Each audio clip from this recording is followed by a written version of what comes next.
Okay, so if the soil is dry, it is very easy to run, jump, play and all there. But if it is wet, it is difficult because it may be slippery, then it is difficult to run. And we know that if the soil is loose, if the soil is loose, it is difficult to run there. We cannot run so fastly and all. Means hard ആയിട്ടിരിക്കുന്ന മണ്ണിൽ നമ്മളിപ്പോ സാധാരണ നമ്മുടെ മുറ്റത്തും പറമ്പിലൊക്കെ നമ്മൾ ഓടി കളിക്കുന്ന പോലെ ഇളക്കിയിട്ടിരിക്കുന്ന മണ്ണ്. ഇപ്പൊ നമുക്കറിയാം കുന്നൊക്കെ ഇടിച്ചിട്ട് ടിപ്പറിനൊക്കെ കൊണ്ട് മണ്ണ് കൊണ്ട് സ്റ്റോർ ചെയ്തിടാറുണ്ട് അല്ലെ? That is loose. സോ അങ്ങനെ ലൂസ് ആയിട്ടുള്ള മണ്ണിൽ കൂടെ ഓടിക്കളിക്കാൻ ഈസി ആണോ? അല്ല, it is little difficult. മറ്റതുപോലെ ഈസി അല്ല. And in the last class, as I asked, if can we run on the sand very fastly? If we are on the beach or seashore or in river bank and all, it is not so easy, isn't it? We like to run, but it is not so easy because the sand is loose. Okay. We would all be in a lot of trouble. Mud and dirt is actually soil. Soil is important to us for many reasons. Why soil is very important, you know? You might have studied in 6th standard. Why soil is very important for us?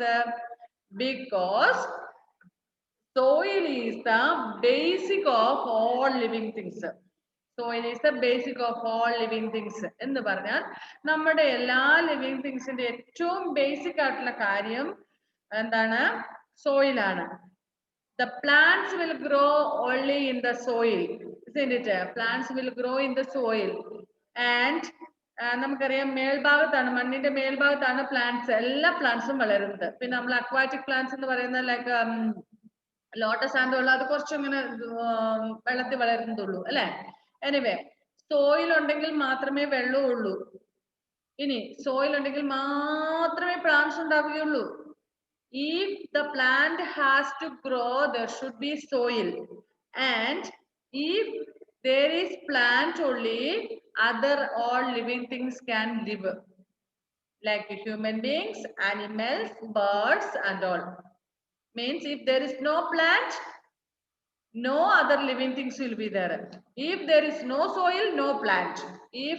Even if there is plants are there, means like aquatic plants are there, that is not much useful for everybody, isn't it? Aquatic plants മാത്രം കൊണ്ട് എല്ലാ living thingsനും ജീവിക്കാൻ പറ്റുമോ? ഇല്ല. പക്ഷെ നമുക്ക് മറ്റു plants ആണ്. We need oxygen to breathe.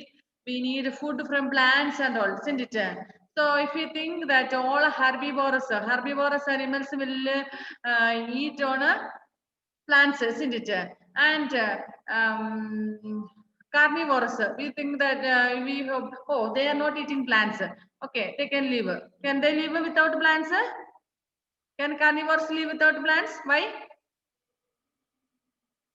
can't they live? Okay, they have to depend upon the other animals which are herbivorous for their food, like rabbit, deer and all, isn't it? They are herbivorous.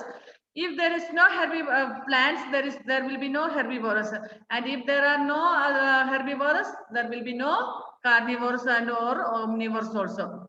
Anyway, all living things, whether they may be carnivorous or herbivorous or omnivorous, they depend upon the plants directly or indirectly for their food, isn't it? Okay, so if there is no soil, there would have been no living things, including plants and animals, human beings, birds and all, isn't it? Appo soil illa engil നമ്മുടെ ഈ ഭൂമിയിൽ ഒരിക്കലും ഒരു living തിങ്സും or living organisms ഒന്നും ഉണ്ടാവത്തില്ലായിരുന്നു. കാരണം plants ഇല്ലാത്തതുകൊണ്ട് തന്നെ മറ്റ് ഓർഗാനിസംസ് ഒന്നും ഉണ്ടാവത്തില്ല. So we have learned that plants need soil to grow and to make their food. We all ultimately depend upon the soil for food, isn't it? നമുക്കെല്ലാം നമ്മൾ ഒമ്നിവോറസ് പെടുന്നതാണ്. രണ്ടും നമ്മൾ കഴിക്കുന്നുണ്ട്. പക്ഷെ നമുക്ക് എങ്ങനെയായാലും മണ്ണുണ്ടാകണം. മണ്ണുണ്ടെങ്കിൽ മാത്രമേ നമുക്ക് കൃഷി ചെയ്തിട്ട് നമുക്ക് പ്ലാന്റ് ഫുഡ് നമുക്ക് കിട്ടുകയുള്ളൂ അല്ലെ? Most of our clothing, what is the relation between clothing and the soil? നമ്മുടെ ക്ലോത്തിങ്ങും സോയിലും തമ്മിലുള്ള റിലേഷൻ എന്താണ്? ഡ്രസ്സും സോയിലും മണ്ണും തമ്മിലുള്ള ബന്ധം എന്താണ്? Miss, so ഇത് മണ്ണം കൊണ്ടാണോ ഡ്രസ് ഉണ്ടാക്കുന്നേ? പിന്നെ അപ്പൊ ഇനി ഒരു പറയുന്ന ഭയങ്കര റിലേഷൻ എന്ന് എന്താ പറ്റിയേ? Miss fiber yeah, very good. We are wearing fabric clothes, isn't it? Fiber clothes like cotton, silk, and wool and all. And if there is no soil, will there be cotton plant? No. Will there be sheep and all? If there is no soil, no, we will not get wool. Will there be silk? Silk means silkworms and all. No, isn't it? So clothing also will not get if there is no soil. So most of our clothing can also be traced to soil. Cotton comes from the cotton plants that grow in the soil, and wool comes from the sheep and all, and these are fed on plants. Okay. Then the wood to make furniture and build homes comes from the trees that also grow on the soil. So the furniture that are in our house and the firewood and all other fire things, all other wooden things in our house and in our around our house are made up from the plants. And if there is no soil, nothing would have been there. Soil illengil idonnum undavathillayirunnu. Okay. Next, composition of soil. What is the soil composed of? Soil എന്തൊക്കെയാണ്, എന്തൊക്കെ കൊണ്ടാണ് soil ഉണ്ടായിരിക്കുന്നത്, soil എന്തൊക്കെ contain ചെയ്തിട്ടുണ്ടെന്നുള്ളത്. Collect soil sample from different places. Feel the different samples with your hand. We have to collect soil from different parts of our area. നമ്മുടെ സ്ഥലങ്ങളിലുള്ള പല സ്ഥലങ്ങളിൽ നിന്നുള്ള മണ്ണ് കളക്ട് ചെയ്യുക, അതിന്റെ ഡിഫറൻസ് നോക്കുക. Some will be clay soil ഉണ്ടായിരിക്കും, some will be sandy, some will have more stones and all. അങ്ങനെ കുറച്ച് ഡിഫറൻസ് ഒക്കെ ഉണ്ടാകും സോയിൽസിന്, എല്ലാം ഒരുപോലെയല്ല. Do they feel different? Yes. In what ways? ഏതൊക്കെ വിധത്തിലായിരിക്കും? അത് ചിലത് ചെളി പിടിച്ചതായിരിക്കും, കുറച്ച് ഡ്രൈ ആയിട്ടുള്ളതായിരിക്കും, അങ്ങനെ കുറെ ഡിഫറൻസ് ഉണ്ടായിരിക്കും അല്ലെ? Examine the constituents of each sample with the help of hand lens.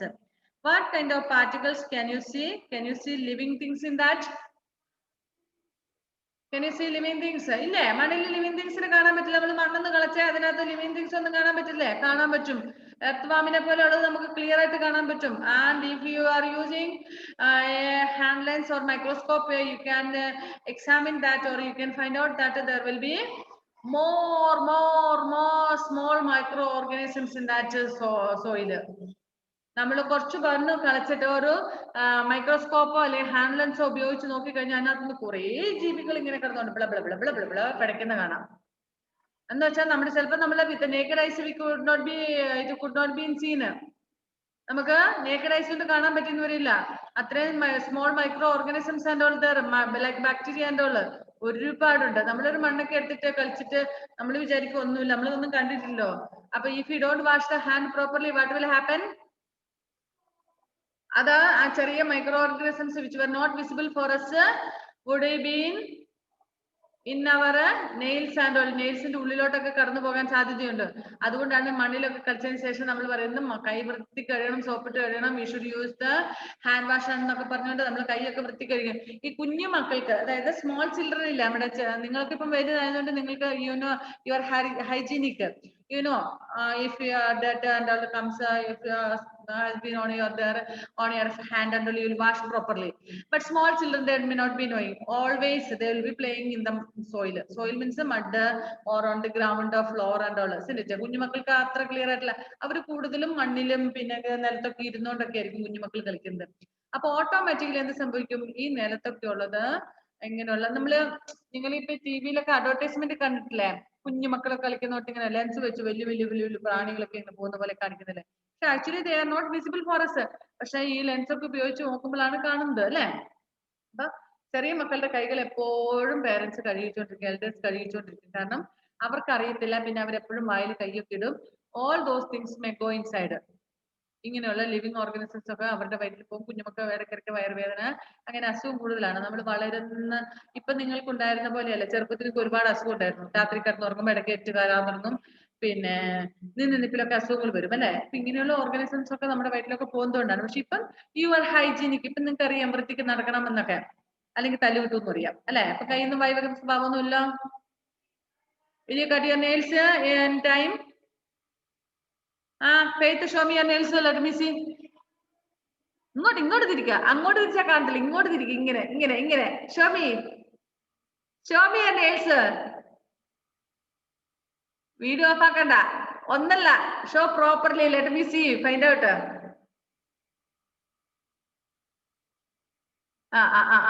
You should cut it by evening. Okay? ഇന്ന് വൈകുന്നേരം കട്ട് ചെയ്തേക്കണം. ഞാൻ മഞ്ജു മിസ് ഇതൊന്നും ശ്രദ്ധിക്കുന്നില്ലേ?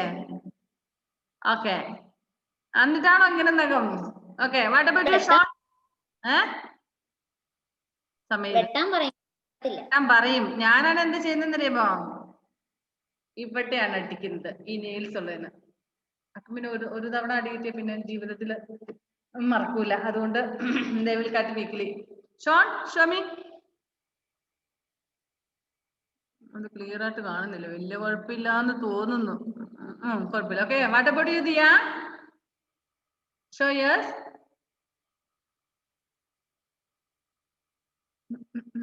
അത് ക്ലിയർ ആയിട്ട് കാണുന്നില്ല. വലിയ കാര്യം കാണുന്നില്ല. ഞാൻ രക്ഷപ്പെട്ടെന്ന് തോന്നുന്നു. ഫെയ്ത്ത് മാത്രമേ ഉള്ളൂ എന്ന് തോന്നുന്നു. ഓക്കെ. ഫെയ്ത്തിന് പിന്നെ ചെളി കണ്ടില്ല, നീളവേ കണ്ടുള്ളൂ. നീറ്റാന്ന് തോന്നുന്നു അല്ലേ? എനിവേ നമ്മൾ അങ്ങനെ ഇപ്പോഴത്തെ ഈ പ്രായത്തിലൊന്നും നഖം നീട്ടണ്ട. കാരണം എങ്ങനെയൊക്കെ ആയാലും നമ്മളിങ്ങനെ അവിടെ ഇവിടെയൊക്കെ ഞങ്ങൾ ഇത്രയും പ്രായമായിട്ടുള്ള ഞങ്ങളാരും നഖം നീട്ടുന്നില്ല. ചെയ്തുകൊണ്ട് ഒട്ടും നഖമില്ല നമുക്കൊന്നും. കാരണം നമ്മളൊക്കെ അപ്പോഴും അടുക്കളയിലൊക്കെ ജോലി ചെയ്യുന്നവരാണ് അല്ലെ. പാത്രമൊക്കെ കഴുകുകയും കരിയൊക്കെ പറ്റി പാത്രങ്ങളൊക്കെ കഴുകുന്നൊക്കെയാണ്. അപ്പം പിന്നെ പറമ്പിലൊക്കെ പണിയൊക്കെ എടുക്കുമ്പോൾ എല്ലാം മണ്ണൊക്കെ പറ്റും അല്ലെ. അപ്പൊ അതുകൊണ്ട് തന്നെ നമ്മളൊന്നും നഖം നീട്ടാറില്ല. അത് മാത്രല്ല അല്ലെ. പിന്നെ എന്താ പറയുന്നേ, ഈ ചില ഒരു ബ്യൂട്ടിക്ക് വേണ്ടിയിട്ട് ഇങ്ങനെ നഖമൊക്കെ നീട്ടിയിരിക്കുന്നവരുണ്ട് അല്ലെ. പ്രത്യേകിച്ച് ലേഡീസ് ആണ് കൂടുതലും. അപ്പൊ അവരൊക്കെ എന്ന് പറഞ്ഞാൽ പണിയൊന്നും ഇല്ലാതിരിക്കുന്നവരായിരിക്കും. Should keep it very clean. വളരെ ക്ലീൻ ആയിട്ട് സൂക്ഷിക്കുകയും വേണം. Okay. Okay, can you see living things in it? Can you see parts of dead plants and animals in that? ആ സോയിലിനകത്ത് നമുക്ക് ഡെഡ് പ്ലാന്റ്സിന്റെ അനിമൽസിന്റെ ഒക്കെ പാർട്സുകൾ കാണാൻ പറ്റും അല്ലെ. ചീഞ്ഞ ഇലയും തണ്ടുകളും ഒക്കെ അങ്ങനെ കാണാം. പിന്നെ ഇതുപോലെ എന്തെങ്കിലും മൈക്രോ ഓർഗാനിസത്തിന്റെ ഒക്കെ ചെറിയ സ്മോൾ ആനിമൽസിന്റെ അല്ലെങ്കിൽ അങ്ങനത്തെ ഇതിന്റെ ഒക്കെ ഡെഡ് ബോഡി പാർട്സ് കാണാൻ പറ്റും. Note your observation for each sample. Soil is made up of two main components, tiny bits of mineral particles which come from rocks. So usually soil is made from two main things. That is, one is mineral particles and second one is humus. Mineral particle എന്ന് പറഞ്ഞാൽ ധാതുക്കൾ എന്ന് പറയും മലയാളത്തിൽ. ധാതുക്കൾ from rocks. These minerals include salt of iron, calcium, potassium, magnesium and phosphorus. അതായത് സസ്യങ്ങളുടെ വളർച്ചയ്ക്ക് ആവശ്യമായിട്ടുള്ള minerals like iron, calcium, potassium, magnesium and phosphorus ഒക്കെയാണ് മിനറൽസ് എന്ന് പറയുന്നത്, ധാതുക്കൾ മണ്ണിൽ അടങ്ങിയിരിക്കുന്നത്. And many of these minerals are needed by plants for their growth. Plants വളരാൻ വേണ്ടി നമ്മൾ പഠിച്ചു. The root of a plant observe water and mineral from the soil എന്ന് നമ്മൾ പഠിച്ചു അല്ലെ. അങ്ങനെയാണ്, അതാണ് നമ്മുടെ പ്ലാന്റ്സിന്റെ ഒക്കെ ഫുഡ്. ആക്ച്വലി നമ്മൾ കഴിക്കുന്ന പോലെ ഹോർലിക്സും ബൂസ്റ്റും ചിക്കനും മട്ടനും ബിരിയാണിയും നെയ്ച്ചോറും ഒന്നും അല്ല പ്ലാന്റിന് ആവശ്യമായിട്ടുള്ളത്. These minerals like phosphorus, potassium, magnesium and all. അപ്പൊ നമുക്ക് ഇത് മണ്ണിൽ കിട്ടാതെ വരുമ്പോഴാണ്, സഫീഷ്യന്റ് ആയിട്ട് കിട്ടാതെ വരുന്ന സമയത്താണ് we go to the shops to buy the chemical fertilisers അല്ലെ. ഇത് മണ്ണിൽ സഫീഷ്യന്റ് ആവശ്യത്തിന് കിട്ടാതെ വരുമ്പോൾ നമ്മൾ ഷോപ്പിൽ പോയിട്ട് കെമിക്കൽ ഫെർട്ടിലൈസർ വാങ്ങുന്നത് ഈ പറഞ്ഞ ഫോസ്ഫറസും പൊട്ടാസ്യവും ഒക്കെ അടങ്ങിയിട്ടല്ല. And next one is the other component is humus. Humus എന്ന് പറഞ്ഞാൽ എന്താണ്? എക്കൽ, പോഷകഘടകങ്ങൾ. എക്കൽ എന്നൊക്കെ കേട്ടിട്ടുണ്ടോ? അതായത് ഡെഡ് പ്ലാന്റ്സിന്റെയും ഡെഡ് അനിമൽസിന്റെയും ഒക്കെ പാർട്സുകൾ മണ്ണിലേക്ക് അലിഞ്ഞു ചേർന്നിട്ട് അത് മണ്ണിനെ വളക്കൂറുള്ളതാക്കുന്നു. നമുക്കറിയാം, ഇപ്പൊ ഒരു ട്രീ ഉണ്ടെന്ന് വിചാരിക്കുക. നിങ്ങളുടെ വീട്ടിൽ സാധാരണ ചെയ്യുന്ന മുറ്റമൊക്കെ അടിച്ചു കൂട്ടിയിട്ടത് അവിടെ. സോണിന്റെ വീട്ടിൽ മമ്മി മുറ്റം അടിക്കാറുണ്ടോ? മുറ്റം അടിച്ചു കൂട്ടുമ്പോൾ കുറെ ചപ്പ് കിട്ടാറില്ലേ? What she will do that? താഴേക്ക് കളയും. തെങ്ങിൻ ചോട്ടി കൊണ്ടിടുവോ? താഴോട്ട് ഇട്ടോ? കുറെ നാട് കഴിയുമ്പോ കുറെ ആകിയല്ലേ ചപ്പ്? അപ്പുറത്തെ പറമ്പിൽ, മറ്റുള്ളവരുടെ പറമ്പിലാണ് കൊണ്ടിടുന്നത്? അല്ല, സ്വന്തം പറമ്പിൽ തന്നെ. ഓക്കെ. ഇത് പിന്നെ അവിടുന്ന് കളയുന്നില്ല, കുറെ ആകുമ്പത്തേനും കുറെ ഇങ്ങനെ വലിയ കുമാരൻ പോലെ ആകിയ ചപ്പും ചവറും ഒക്കെ അന്നേരം കത്തിക്കും. കത്തിക്കും അല്ലെ? ഓക്കെ, കത്തിച്ച് കഴിയുമ്പോൾ ചാരം കിട്ടും. ചാരം എന്ത് ചെയ്യും? തെങ്ങിനിടും. തെങ്ങിനിടും. ഓക്കെ. ദിയ ദിയ മുറ്റോടിക്കോ? എന്ത് ചെയ്യുക waste? Dry leaves and all പറമ്പിലേക്ക് കളയും. പറമ്പിലേക്ക് കളയും. ആരുടെ പറമ്പിലേക്ക്? അപ്പുറത്തെ ചേട്ടന്റെ തന്നെയാ. ഓക്കെ അല്ല. ഓക്കെ. ഫെയ്ത്തേ, മുറ്റടിക്കുന്ന പരിപാടി ഉണ്ടോ വീട്ടില്? മമ്മി ചേച്ചി. ഓക്കെ, അപ്പൊ നമ്മൾ അതിനകത്ത് ഭാഗഭാഗത്വം വഹിക്കുന്നില്ല അല്ലെ? അടിക്കുന്ന കണ്ടിട്ടുണ്ടോ? ഓക്കെ. ആ waste what they will do that waste? താഴെ പറമ്പിൽ തെങ്ങുണ്ട് ഇവിടെ, അങ്ങോട്ടിടും, തെങ്ങിന്റെ ചോട്ടിലോട്ട്. ഓക്കെ. എന്തിനാ തെങ്ങിന്റെ ചോട്ടിടുന്നേ? വളം കിട്ടാൻ. വളം കിട്ടാണ്. Okay okay. നമ്മളിപ്പം പറഞ്ഞ പോയിന്റ് എന്താണെന്ന് വെച്ചാൽ, യൂഷ്വലി നമ്മൾ ചെയ്യുന്ന നമ്മുടെ മുറ്റത്തൊക്കെയുള്ള ചപ്പുചവറുകളൊക്കെ അടിച്ചു കൂട്ടി എവിടെയെങ്കിലും ഒന്നുകിൽ കത്തിക്കും, അല്ലെങ്കിൽ നമുക്ക് പറമ്പിൽ ഏതെങ്കിലും മരമൊക്കെ ഉണ്ടെങ്കിൽ അതിന് ചോട്ടി കൊണ്ടിടും. ചോട്ടി കൊണ്ടിട്ട് എന്താ ഗുണമെന്ന് വെച്ചാൽ, ഡ്രൈ ലീവ്സ് സ്ലോലി എന്തെങ്കിലും ഡീകമ്പോസ് ചെയ്തിട്ട് മണ്ണിലേക്ക് അലിഞ്ഞു ചേരും. അപ്പം നമ്മൾ ഫോറസ്റ്റിലൊക്കെ പഠിക്കും, തിക്ക് ഫോറസ്റ്റ് ഉണ്ടെന്ന് പഠിക്കാറുണ്ട് അല്ലെ? ഇൻ സം പ്ലേസസ് ട്രോപ്പിക്കൽ റീജിയന്റെ ഒക്കെ നമ്മൾ പറഞ്ഞില്ലേ, തിക്ക് ഫോറസ്റ്റ് ഉണ്ട്, റെയിൻ ഫോറസ്റ്റ് ഒക്കെ എന്ന് പറഞ്ഞില്ലേ? ഈ ഫോറസ്റ്റിലൊക്കെ എന്തുകൊണ്ടാണ് മരങ്ങളൊക്കെ ഇങ്ങനെ വലിയ മരാകുന്നത്? ഈ ഞാൻ കഴിഞ്ഞ ഇടയ്ക്ക് വന്ന ഒരു ദിവസം നമ്മുടെ ചിറ്റാരിക്കാലൊക്കെ കഴിഞ്ഞ് ഇങ്ങനെ പനത്തടി മാലക്കൽ ഭാഗത്തോട്ട് ബസ്സിൽ യാത്ര ചെയ്യുമ്പോൾ അവിടെ ഒരു ഫോറസ്റ്റ് ഉണ്ട്, കണ്ടിട്ടുണ്ടാവും. ആ ഭാഗത്തോട്ട് പോയിട്ടുള്ളവർ കണ്ടിട്ടുണ്ടാകും. ആ ചിറ്റാരിക്കാലൊക്കെ കഴിഞ്ഞിട്ട് അവിടെ ആ ഫോറസ്റ്റിലുള്ള ട്രീ ഒക്കെ കാണും, വലിയ ഔട്ട് സൈഡിലൊക്കെ നിൽക്കുന്ന വലിയ മരമാണ്, ഭയങ്കര വലിയ മരമായിട്ടാണ്. എന്തായിരിക്കും അത്രയും വലിയ മരം ഉണ്ടാകാൻ കാരണം? ഒന്നവിടെ ഫോറസ്റ്റ് ഏരിയ ആയതുകൊണ്ട് ആ മരത്തിന്റെ ഇലയെല്ലാം അതിന്റെ ചുവട്ടിലേക്ക് വീണിട്ട് വെള്ളം വലിക്കും. Yes, very good, correct answer. First one thing, forest ഡിപ്പാർട്ട്മെന്റിന്റെ കീഴിലുള്ളതായതുകൊണ്ട് ആരും കുറച്ച് വലുതാമത്തെ കട്ട് ചെയ്യാൻ പറ്റത്തില്ല, പോലീസ് പൊക്കിക്കൊണ്ട് പോകും.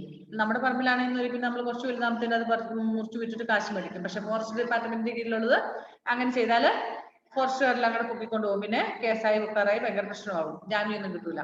സെക്കൻഡ് വൺ എന്ന് പറഞ്ഞാൽ ഈ പറഞ്ഞ same reason, the leaves, there will be so many trees, so much of leaves will be there, dry leaves will fall there on the surface of the soil, and gradually it will decompose and it will become a fertile fertilizer for that.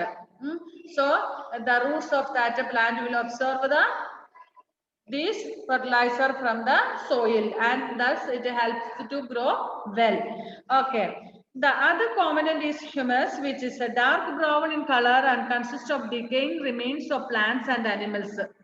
ഇനി മണ്ണിന്റെ മേൽമണ്ണെന്ന് പറഞ്ഞ് നമുക്ക് സാധാരണ അറിയാം ഒരു brownish colour, അല്ലെങ്കിൽ ചില സ്ഥലത്തൊക്കെ ഒരു സംവാട്ട് ഡാർക്ക് ബ്ലാക്ക് പോലത്തെ കളറൊക്കെ എത്തും. എന്താന്ന് വെച്ചാൽ വളം കൂടുന്നത് കൊണ്ടാണ്. വളം കൂടുമ്പോൾ എന്ത് സംഭവിക്കും? അവിടെ മണ്ണിന്റെ കളർ തന്നെ ചേഞ്ച് ചെയ്യും, നല്ല വളമാകും. എങ്ങനെ?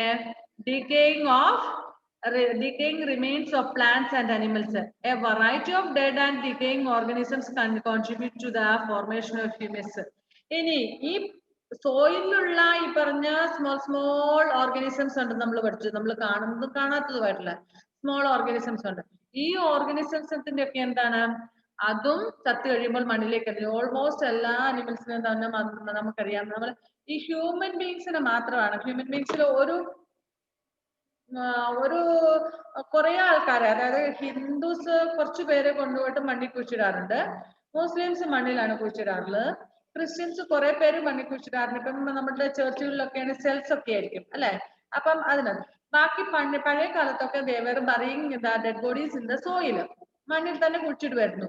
ഞാൻ ഓർക്കുന്നുണ്ട്, ഞാനൊക്കെ ചെറുതായിരുന്ന സമയത്ത് ഞങ്ങളുടെയൊക്കെ പള്ളികളിൽ അങ്ങനെയായിരുന്നു. പക്ഷെ ഇപ്പോൾ നമുക്കൊക്കെ അതിനേക്കാൾ നല്ല സെൽസ് ഒക്കെ ആക്കിയതുകൊണ്ട് ഇങ്ങനെ സിമെന്റിന്റെ ഇതും കൊണ്ടൊക്കെ ആക്കി അതിനകത്താണ്. അപ്പൊ നമുക്കത് ഡീക്കേഡ് ആയിട്ട് മണ്ണിലേക്ക് അതിന്റെ വളം കിട്ടുന്നില്ല. എനിവേ, ഹിന്ദുസിൽ ഒരു പോർഷൻ ആൾക്കാർ ചെയ്യുന്നു, കുറെ പേര് കത്തിക്കുന്നു. ബട്ട് ഓൾ ദി അനിമൽസ്, ഈ അനിമൽസിനെയൊക്കെ എന്താണ്? Dead animals R buried in the soil. നമ്മുടെ വീട്ടിലുള്ള ഡോഗ്, ക്യാറ്റ്, നമ്മളുടെ ഡൊമസ്റ്റിക് അനിമലിനെ വിട്ട് അതിനെ നമ്മൾ മണ്ണിൽ കുഴിച്ചിടുന്നു, ചത്ത് കഴിഞ്ഞു കഴിഞ്ഞാല്. പിന്നെ wild animals, if they are dead, they will be buried in the soil. അതായത് മണ്ണിൽ തന്നെ കിടന്നതെങ്കിൽ ചീഞ്ഞളിഞ്ഞു പോവുകയാണ് ചെയ്യുന്നത് അല്ലെ. ഒരുപാട് ഇത്രയും കാലങ്ങളൊക്കെ എത്രയോ വൈൽഡ് അനിമൽസ് ഉണ്ടായിരുന്നു. ഓക്കെ, ആ അനിമൽസ് എല്ലാം ഇങ്ങനെ മല. സോ ഈ മണ്ണിന് ഇതെല്ലാം ലഭിച്ച് നല്ല എക്കലാകുകയാണ്, വളക്കൂറാകുകയാണ്. A variety of dead and decaying organisms contribute to the formation of humus. A lot of it is formed by decaying leaves of plants. Small plants such as mosses, lichens, and ferns grow in small pieces of rocks. നമുക്കറിയാം Moses പോലെയുള്ള, അതായത് പായല് പന്നല് അങ്ങനെയൊക്കെയുള്ള കുഞ്ഞു കുഞ്ഞ് plants ഉണ്ട് അല്ലെ. അത് നമുക്കറിയാം ഈ പാറപ്പുറത്തൊക്കെ വളരുന്നുണ്ട്. മഴക്കാലം ആകുമ്പോൾ നമുക്ക് പാറപ്പുറത്തൊക്കെ ഇങ്ങനെ കുഞ്ഞു കുഞ്ഞു പ്ലാന്റ്സ് ഉണ്ടാവും. കുറച്ച് കഴിയുമ്പോഴത്തേന് അതിനൊക്കെ ഒരു കുറച്ച് നാളത്തെ ആയുസേ ഉള്ളൂ. After that it will be dead, it will decay on the rocks. ഈ റോക്കിൽ തന്നെ എങ്ങനെ ഉണ്ടാവും, അങ്ങനെയും കുറെ മിനറൽസ് ഒക്കെ ഉണ്ടാവും. When they die, they mix with the soil and form humus. Soil also contains water, air, and living organisms. So in the soil, minerals are there, then humus are there, then water, living organisms, and air also is there. Water and air are needed for the soil organisms. മണ്ണിൽ ജീവിക്കുന്ന ജീവികൾക്കെല്ലാം വെള്ളവും പിന്നെ എയറും ആവശ്യമാണ്. ഇപ്പം വെള്ളമില്ലാത്ത സ്ഥലത്ത് plants എങ്ങനെ ഇരിക്കും, ഇറ്റ് വിൽ ഡ്രൈ ഓഫ് സെൻഡിറ്റ്. അതുപോലെ തന്നെ ആ മണ്ണില് ലിവിങ് ഓർഗാനിസംസ് ജീവികളൊന്നും ഉണ്ടായിരിക്കില്ല. സോ യൂഷ്വലി നമ്മുടെ ഇവിടെയൊക്കെ ആവശ്യത്തിന് വെള്ളം കിട്ടുന്നുണ്ട് നമ്മുടെ മണ്ണിൽ അല്ലേ. Okay, water and air are needed for soil organisms to survive and for dead and decaying matter to be converted to humus. ഇനി dead and decaying animals and plants whatever it may be, അത് convert ആയി ഹ്യൂമിയസ് ആകണമെങ്കിൽ, അതായത് വളക്കൂറുള്ളതായി തീർന്നെങ്കിൽ, ചീഞ്ഞളിഞ്ഞ് വളമായിട്ട് മാറണമെങ്കിൽ there should be water, അവിടെ വെള്ളം ഉണ്ടായിരിക്കണം. ഇപ്പൊ ഡെസേർട്ട് പോലെയുള്ള സ്ഥലങ്ങളിൽ വെള്ളമില്ല എങ്കിൽ നമ്മൾ അവിടെ ചത്ത അനിമൽസോ അല്ലെങ്കിൽ ഹ്യൂമൻ ബീങ്സിനൊക്കെ കൊണ്ടുപോയി, അല്ലെ പ്ലാന്റ്സ് ഒക്കെ ആണെന്നുണ്ടെങ്കിൽ അത് ഡീക്കേ ആകാൻ ഒരുപാട് കാലങ്ങൾ എടുക്കും. പക്ഷെ നമ്മുടെ ഇവിടെയൊക്കെ ആണെങ്കിലോ soil is wet, so decaying process will take fastly. ചീഞ്ഞളിയുന്ന ആ പ്രോസസ്സ് വേഗം നടക്കും.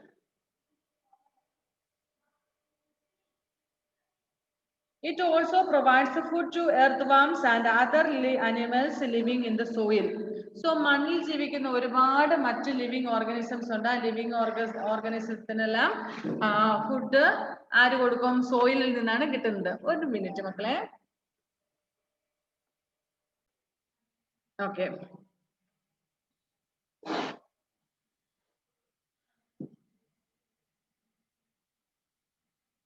it also provides the food to earthworms and other living animals living in the soil. Besides, it improves the texture of the soil. It prevents minerals being washed away by the water. So we know that soil erosion. Do you know what is soil erosion? Soil erosion എന്ന് പറഞ്ഞാൽ എന്താണെന്ന് അറിയാമോ? മണ്ണൊലിപ്പ്. എങ്ങനെയാ മണ്ണൊലിച്ചു പോകുന്നത്?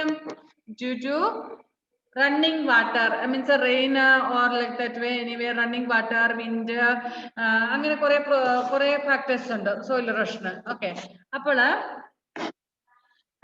ഈ it improves the texture of the soil. സോയിലിന് ഇങ്ങനെ എന്താ പറയണ്ടേ, ഏതെങ്കിലും വിധത്തിൽ കട്ടിയായിട്ടിരിക്കുന്ന സോയിലാണോ ലൂസ് ആയിട്ടുള്ള സോയിലാണോ വേഗം ഒഴുകി പോകുന്നത്? കട്ടിയായിട്ടുള്ളത് അല്ലെ. സോ ഈ എർത്ത് ഒക്കെ മണ്ണിന്റെ അടിയിലുള്ള എർത്ത് ഒക്കെ എന്ത് ചെയ്യുന്നു? നമ്മുടെ മണ്ണിനെ ഒത്തിരി ഹെൽപ്പ് ചെയ്യുന്നുണ്ട് ഒഴുകി പോകാൻ, കട്ടിയായിട്ടിരിക്കാനൊക്കെ ആയിട്ടും. അതുപോലെ അതിൽ ചെറിയ ചെറിയ ഹോൾസ് ഒക്കെ ഉണ്ടായിട്ട് എയർ കയറുന്നതിന് വേണ്ടിയിട്ടൊക്കെ. Beside it improves the texture of soil and prevents mineral being washed away by water. വെള്ളമൊക്കെ വന്നിട്ട് ഇതെല്ലാം ഉരുകി ഒലിച്ച് സോയിൽ ഇറോഷനിലൂടെ മിനറൽസ് എല്ലാം നഷ്ടപ്പെടാതിരിക്കാൻ വേണ്ടി ഹെൽപ്പ് ചെയ്യുന്നുണ്ട്. Besides earthworms, living organisms living in the soil include millipedes, centipedes, ants, fungi, and bacteria. What is millipede? Millipede എന്ന് പറഞ്ഞാൽ ആരാണ്? ഏത് ജീവിയാണ്? അട്ട. കണ്ടിട്ടുണ്ടോ? ഇഷ്ടമാണല്ലേ? മുറുക്കാന്ന് പറഞ്ഞ എടുത്തു തിന്നുവോ? ചെറുതായിരുന്നപ്പോ തിന്നിട്ടുണ്ടോ എന്ന് ചോദിച്ചു നോക്കൂട്ടോ മമ്മിയോട്. Okay, so that is called millipede. Millipede എന്ന് പറയാൻ കാരണം അതിന്റെ ഈ അട്ടയുടെ കാല് കണ്ടിട്ടുണ്ടോ? കുഞ്ഞു കാലുകളാണ്, അടുപ്പിച്ചടുപ്പിച്ചടുപ്പിച്ചടുപ്പിച്ച് കുറേ കാലുകളുണ്ട് അല്ലെ. ഓരോ മില്ലിമീറ്ററിന് ഓരോ കാലം എന്നുള്ള രീതിയിലാണ് ഇതിന് മില്ലിപീഡ് എന്ന് വിളിക്കുന്നത്. Next centipede. What is centipede? Okay, നിങ്ങൾക്ക് ഭയങ്കര ഇഷ്ടമുള്ള ജീവിയുടെ പഴുതാര. നല്ല കുത്തി കിട്ടിയിട്ടില്ലേ? സൂപ്പറാണ്, നല്ല രസമുണ്ട്. ഇഷ്ടം പോലെ കിട്ടുന്നുണ്ട് പഴുതാര. അതെ, എന്താ വളർത്തുന്നുണ്ടോ? ഫാം ഉണ്ടോ നിന്റെ വീട്ടില് പഴുതാരയുടെ? പിന്നെ ഇഷ്ടം പോലെ. ഓക്കെ, ശരിയാ. Okay okay. മില്ലിപീഡ്സ്, സെന്റിപീഡ്സ്, ആൻസ്, അതും കുഴപ്പമില്ല, കടിച്ചോളും. Fungi and bacteria. So these all live in the soil. സാധാരണ മണ്ണിലാണ് അല്ലെ. പിന്നെ ഇടയ്ക്കിടയ്ക്ക് നമ്മുടെ വീട്ടിൽ ഗസ്റ്റ് ആയിട്ട് വരുന്നതാണ് കടിക്കാൻ വേണ്ടിട്ട് അല്ലെ. Okay, actually more living organisms live in the soil than above it. ആഹാ, കേട്ടോ, ഇതിപ്പോൾ അറിയുന്നല്ലേ. Actually, more living organisms living inside the soil, in the soil, more than the animals, those who live above the soil. Did you understand? Okay. ശരിക്കും പറഞ്ഞാല് ഈ മണ്ണിന്റെ മേളില്, അതായത് നമ്മൾ എല്ലാം ജീവിക്കുന്ന മണ്ണിന്റെ മുകൾ ഭാഗത്തല്ലേ, ആ മുകൾ ഭാഗത്ത് ജീവിക്കുന്ന അനിമൽസിനേക്കാൾ കൂടുതൽ ലിവിങ് ഓർഗാനിസംസ് എവിടെയുണ്ട്? മണ്ണിന്റെ ഉള്ളില്, മണ്ണിനകത്ത്. ഈ പറഞ്ഞ നമ്മുടെ സെന്റിപീഡ്, മില്ലിപീഡ്, ഇവരൊക്കെ അവിടെ താമസിക്കുന്നവരാണ്. ഇടയ്ക്കിടയ്ക്ക് ഞാൻ പറഞ്ഞ പോലെ ഗസ്റ്റ് ആയിട്ട് വീട്ടിൽ വരുന്നതാണ് ഓരോ കടിയൊക്കെ തരാൻ വേണ്ടിട്ട്. അപ്പം അങ്ങനെ ഉള്ള ഈ അനിമൽസ്, എർത്ത് വാംസ്, ഇങ്ങനെയുള്ള കുറേ living organisms they live in the soil. മണ്ണിൽ തന്നെ, മണ്ണിനകത്താണ്. നമ്മൾ മണ്ണിന് മേളിൽ താമസിക്കുന്നു, അവർ മണ്ണിനുള്ളിൽ. So actually more living things live in the soil than those who live above the ground, above the soil. More living organisms live in the soil than above it. Many of them play an active part in maintaining the fertility of soil. And ini മണ്ണിന് ഉള്ളിൽ താമസിക്കുന്ന ഈ small animals, organisms, they play an important role in increasing the fertility of the soil. മണ്ണിന്റെ fertility improve ചെയ്യാൻ വേണ്ടിയിട്ട് ഈ animals ഒക്കെ help ചെയ്യുന്നുണ്ട്. For example, earthworms are called farmer's friend. Why earthworm? സ്റ്റോണിന്റെ അവിടെ ആരാ ഉള്ള? എന്തൊക്കെയോ ഒരു സാധനം കാണുന്നുണ്ടല്ലോ അവിടെ. ഓക്കെ, ഷെഫിയാണ്. മുടിയാന്ന് തോന്നുന്നു, ഞാൻ കാണുന്നുണ്ട് ഇടയ്ക്ക് ഇങ്ങനെ വന്നു പോകുന്നുണ്ട് അല്ലേ. Okay okay okay. See, why earthworms are known as the friend of farmer? ഫാർമറിന്റെ, എന്താ, കർഷകരുടെ മിത്രം, കർഷകന്റെ കൂട്ടുകാരൻ എന്നൊക്കെ പറയുന്നതിന്റെ കാരണം എന്താണ്? Farmers friend. അതുകൊണ്ടാണോ? അങ്ങനെയാണ് സെന്റിപീഡിനെ മില്ലിപീഡിനെ ഒക്കെ പറയത്തില്ലേ, അവരും ഉണ്ടെന്നല്ല പറഞ്ഞ അവിടെ മണ്ണില്. നല്ല ഫ്രണ്ട്സ് അല്ലേ ഈ മില്ലിപീഡ്, സെന്റിപീഡൊക്കെ? ഇടയ്ക്കിടയ്ക്ക് കളിച്ചോണ്ടിരിക്കും. പിന്നെ കട്ടുറുമ്പ് പോലത്തെ സാധനങ്ങളൊക്കെ ഉണ്ടല്ലോ, അവരെന്താ വിളിക്കാത്ത അങ്ങനെ? our friend alla, they are enemies of farmers, but earthworms are known as the friend of farmer because earthworm does a good job there. Earthworms will move in the soil, move along with the soil or around the soil, inside the soil and all. Then they will make small holes. ചെറിയ holes ഉണ്ടാക്കും. ഇതിങ്ങനെ move ചെയ്യുമ്പോൾ, മണ്ണിക്കൂടെ move ചെയ്യുമ്പോൾ ആ മണ്ണിന്റെ ഉള്ളിൽ ചെറിയ holes ഉണ്ടാകും. It will help to pass air into the സോയിലില് ചെറിയ ഹോൾസ് ഒക്കെ ഉണ്ടാകും. അതായത് ഇത് പോകുന്ന വഴിയിലൂടെ ഇങ്ങനെ ചെറിയ ഹോൾസ്, ആ ഹോൾ ഉണ്ടാകുമ്പോൾ എന്ത് സംഭവിക്കുന്നു? എയർ മണ്ണിലേക്ക് കിടക്കും. It will help the plant to grow well. And also പിന്നെ വേറെ എന്തെന്ന് പറഞ്ഞാല് വെള്ളം ഇറങ്ങാനും സഹായിക്കും. ഈ ഹോൾ ഉള്ളപ്പം വെള്ളവും കൂടെ മണ്ണിന്റെ ഉള്ളിൽ കുറച്ചുകൂടെ ആഴത്തിലേക്ക് വെള്ളം ഇറങ്ങാൻ വേണ്ടി സഹായിക്കും, മഴ പെയ്ത സമയത്തൊക്കെ. Okay, earthworms are called farmers' friends. They improve the texture of soil. By burrowing into the soil, they make it loose, thus allowing air to enter into it and water to drain from it. So, small holes ഒക്കെ ആകുമ്പോൾ അതിലൂടെ air ഉണ്ടാകും, പിന്നെ water കിടക്കാൻ സഹായിക്കും. And they also form channels in the soil for roots to spread through. നമുക്കറിയാം ഒരു ട്രീയുടെ ഏറ്റവും ഇമ്പോർട്ടന്റ് ഭാഗം എന്ന് പറയുമ്പോൾ റൂട്ട് വരുന്നുണ്ട്. റൂട്ടാണ് അല്ലെ. റൂട്ട് ഉണ്ടെങ്കിൽ മാത്രം, റൂട്ട് സ്ട്രോങ് ആണെങ്കിൽ ആ പ്ലാന്റിന് സ്ട്രെയിറ്റ് ആയിട്ട് നിൽക്കാനൊക്കെ പറ്റുള്ളൂ. ആൻഡ് റൂട്ടാണ് ഇതിന്റെ മെയിൻ ഘടകം എന്ന് പറഞ്ഞാൽ. നമ്മുടെ വീട്ടിലെ ഫാദറിന്റെ ജോലി ചെയ്യുന്ന ആരാണ്? റൂട്ടാണ്. Because it is earning food for that, means absorbing minerals and water from the soil, isn't it? Okay, so ഈ സോയില് മണ്ണിലൂടെ ഇങ്ങനെ അങ്ങോട്ടും ഇങ്ങോട്ടും ഒക്കെ നടന്ന് ഫുഡൊക്കെ അന്വേഷിച്ച് നടക്കാൻ വേണ്ടി നമ്മുടെ എർത്ത് വാംസ് ഒക്കെ മണ്ണിന് ഒരു ചാനൽ ഉണ്ടാക്കി കൊടുക്കും. എന്ന് വെച്ചാൽ ഒരു പോകാനുള്ള വഴി റൂട്ടിനൊക്കെ ഈസി ആയിട്ട് മണ്ണിൽ കൂടെ ഇങ്ങനെ വളരാൻ വേണ്ടിയിട്ട് ഉള്ള ഒരു റൂട്ട് ചാനൽ ഉണ്ടാക്കി കൊടുക്കും. So plants will grow. ഇപ്പൊ നമ്മുടെ ഫാർമേഴ്സ് ഒക്കെ കൃഷി ചെയ്യുന്ന എന്ത് കൃഷിയാണെങ്കിലും മണ്ണൊക്കെ കളിച്ചിട്ട് ചെയ്യാറുണ്ട് അല്ലെ. അതിനുശേഷം ഈ എർത്ത് വർംസ് ഒക്കെ ഉണ്ടെന്ന് അറിയില്ല അവിടെ, അത് കുറച്ചും കൂടെ മണ്ണിനെ സോഫ്റ്റ് ആക്കി ഒക്കെ കൊടുക്കും. അപ്പൊ ആ പ്ലാന്റ് നന്നായിട്ട് വളരുകയും the farmer will get a good crop from that. Okay. Scientists have estimated that every gram of soil contains about a billion, means 100 crore bacteria. Okay. Every gram, 1 gram മണ്ണില് 100 crore bacteria ഉണ്ടെന്ന്.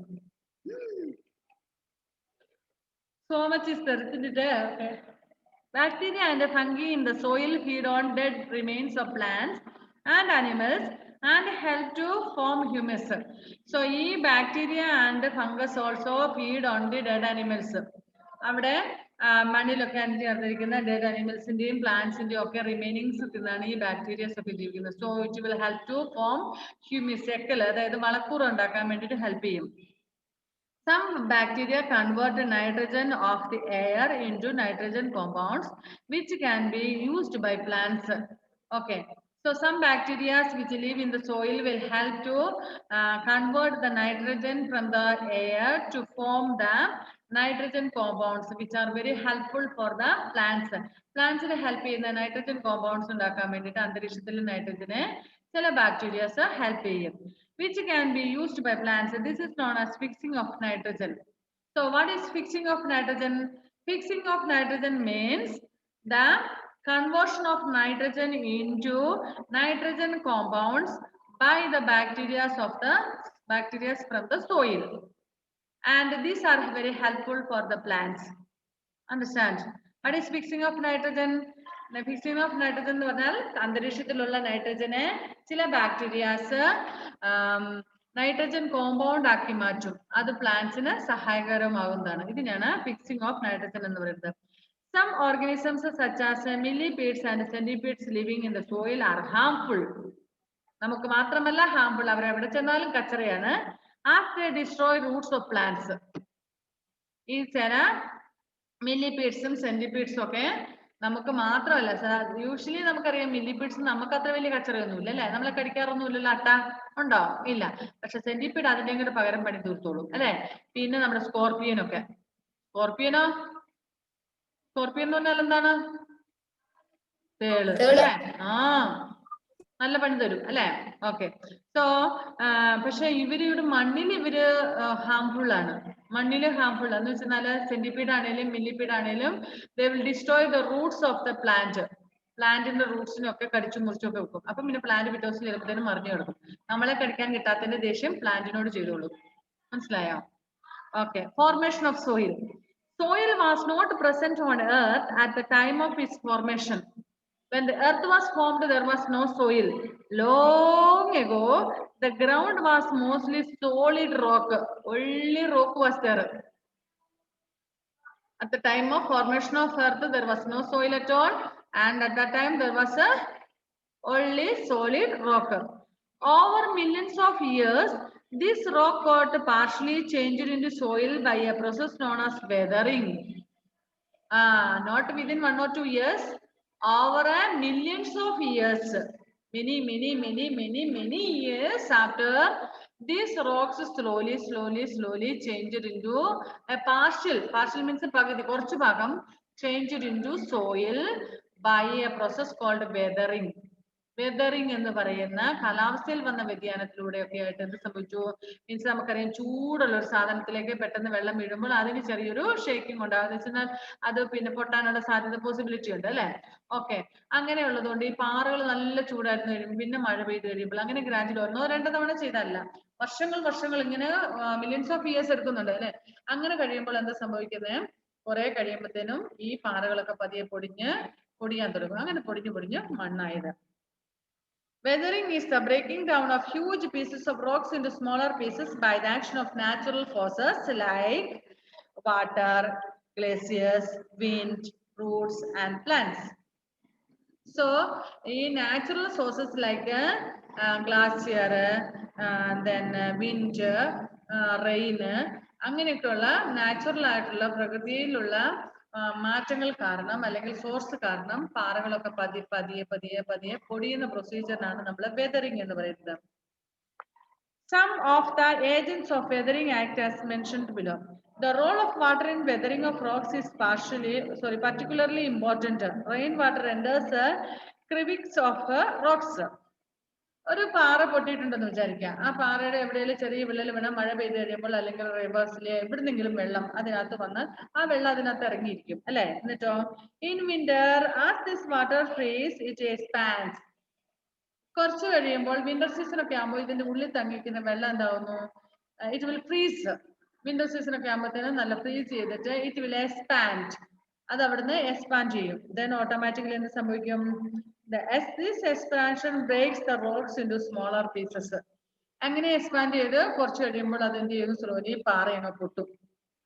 മനസ്സിലായോ? അങ്ങനെയൊക്കെ കുറെ കാരണങ്ങളുണ്ട്. This broken pieces roll down by the force of flowing water or wind. പുഴയിലൊക്കെ ആണെന്നൊരു പാറ പൊട്ടിനകത്ത് വെള്ളമാകും. കുറെ നാൾ കഴിയുമ്പോൾ തണുപ്പൊക്കെ ആകുമ്പോൾ വെള്ളം ഫ്രീസ് ചെയ്ത് അത് എക്സ്പാൻഡ് ചെയ്ത് പാറ പൊട്ടും. ഇപ്പം 2-3 pieces ആകും.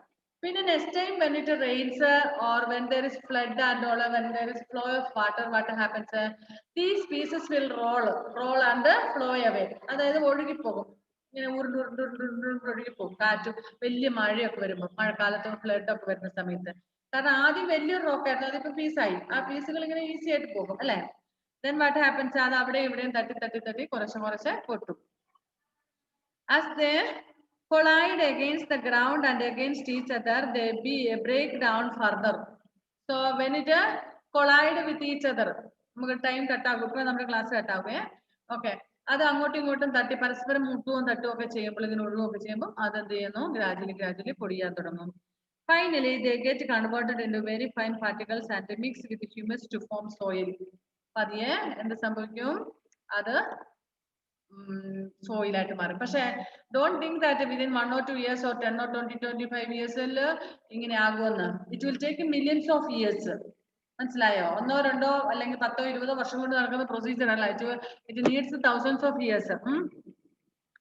Roots of trees growing through rocks create great pressure on the rocks. This causes cracks in the rocks leading to weathering. ഇനി വലിയ മരങ്ങളുടെ റൂട്ട്സുകളൊക്കെ ആണെങ്കിൽ എക്സ്പാൻഡ് ചെയ്യുമ്പോഴത്തേനും പാറകളൊക്കെ പൊട്ടാൻ സാധ്യതയുണ്ട്. അങ്ങനെ പൊട്ടി പിന്നെ പീസായി ഗ്രാജുവലി സോയിലായി മാറും. ക്ലാസ് കട്ടാവും.